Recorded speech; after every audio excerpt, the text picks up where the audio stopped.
I'm Richard Clarke. I record these talks every day as a way to deepen my inquiry. Listen each day and deepen your own practice.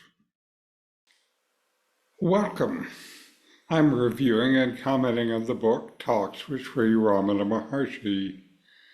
Today is from Talk 451. Mr. S.S. Suryanarayana Shastri, reader in philosophy, Madras University, arrived this night. He had a doubt which he said had been cleared on reading Sarma's commentary on knowledge of the self. The doubt was, how can the world be an imagination or a thought? Thought is a function of the mind. The mind is located in the brain. The brain is within the skull of a human being who is only an infinitesimal part of the universe. How then can the universe be contained in the cells of the brain? Sri Bhagavan answered, saying, so long as the mind is considered to be an entity of the kind described, the doubt will persist. But what is the mind? Let us consider. The world is seen when the man wakes up from sleep. It comes after the I thought. The head rises up, so the mind has become active. What is the world? It is objects spread out in space. Who comprehends it? The mind. Is not the mind, which comprehends space, itself space, akasa? The space is physical ether, bhootakasa. The mind is mental ether, manakasa, which is contained in transcendental ether, chidakasa. The mind is thus the ether principle, akasa tattva. Being the principle of knowledge, Jnana sattva, it is identified with ether, akasa, by metaphysics. Considering it to be ether, akasa, there will be no difficulty in reconciling the apparent contradiction in the question. Pure mind, suddha manas, is ether, akasa. The dynamic and dull, rajas and tamas, aspects operate as gross objects, etc. Thus, the whole universe is only mental. In this dialogue, Mr. S.S. Suryanarayana Shastri, a reader in philosophy, poses a complex question about the nature of the mind in the universe. His doubt revolves around how the universe, which appears vast and external, can be merely a thought or imagination when thoughts are a function of the mind, which is located in the brain, a tiny part of the universe. Sri Ramana Maharshi's response unravels this intricate puzzle by first addressing the fundamental nature of the mind. He suggests that as long as you view the mind as just an entity within the brain, this doubt will persist. He encourages you to look deeper into what truly the mind is.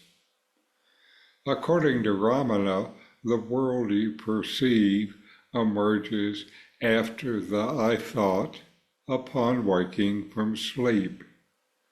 This indicates that the mind becomes active and starts to project the world.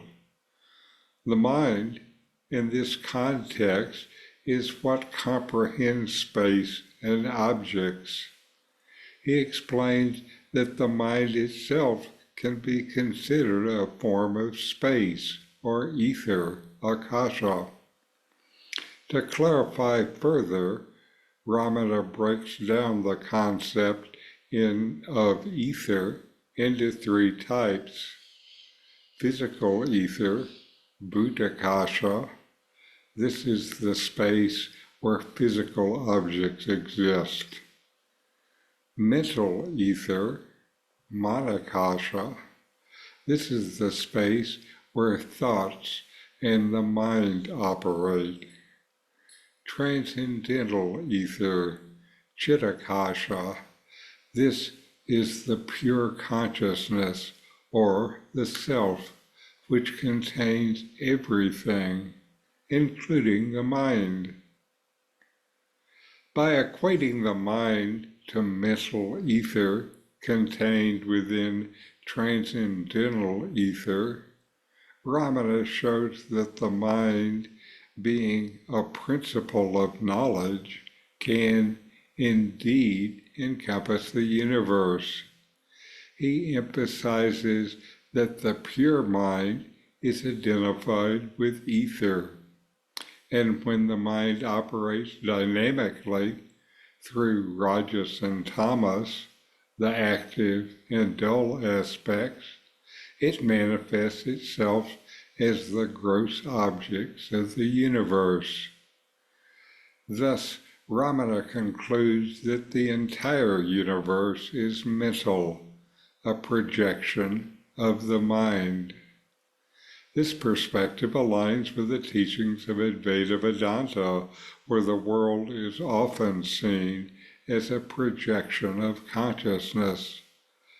By shifting the view from the mind being a small entity within the brain to the mind being an expansive ether that contains and projects the universe, the apparent contradiction and the questioner's doubt is resolved. Ramana Maharshi's explanation invites you to reconsider the nature of reality and the mind.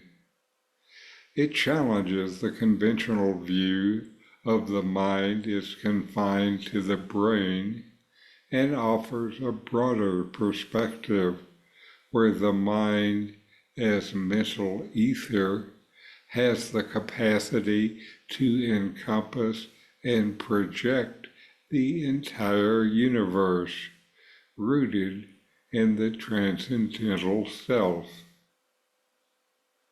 So know yourself and be always free and at peace.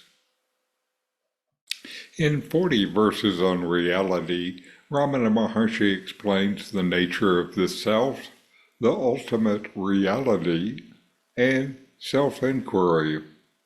My new book, with my comments and inquiry questions, opens these teachings up and brings them into your practice and experience. Available now from Amazon. Link in the video description. These videos bring Ramana's teachings into your direct experience. Click subscribe to see more. Click thumbs up to like, and send questions and start a dialogue with a comment.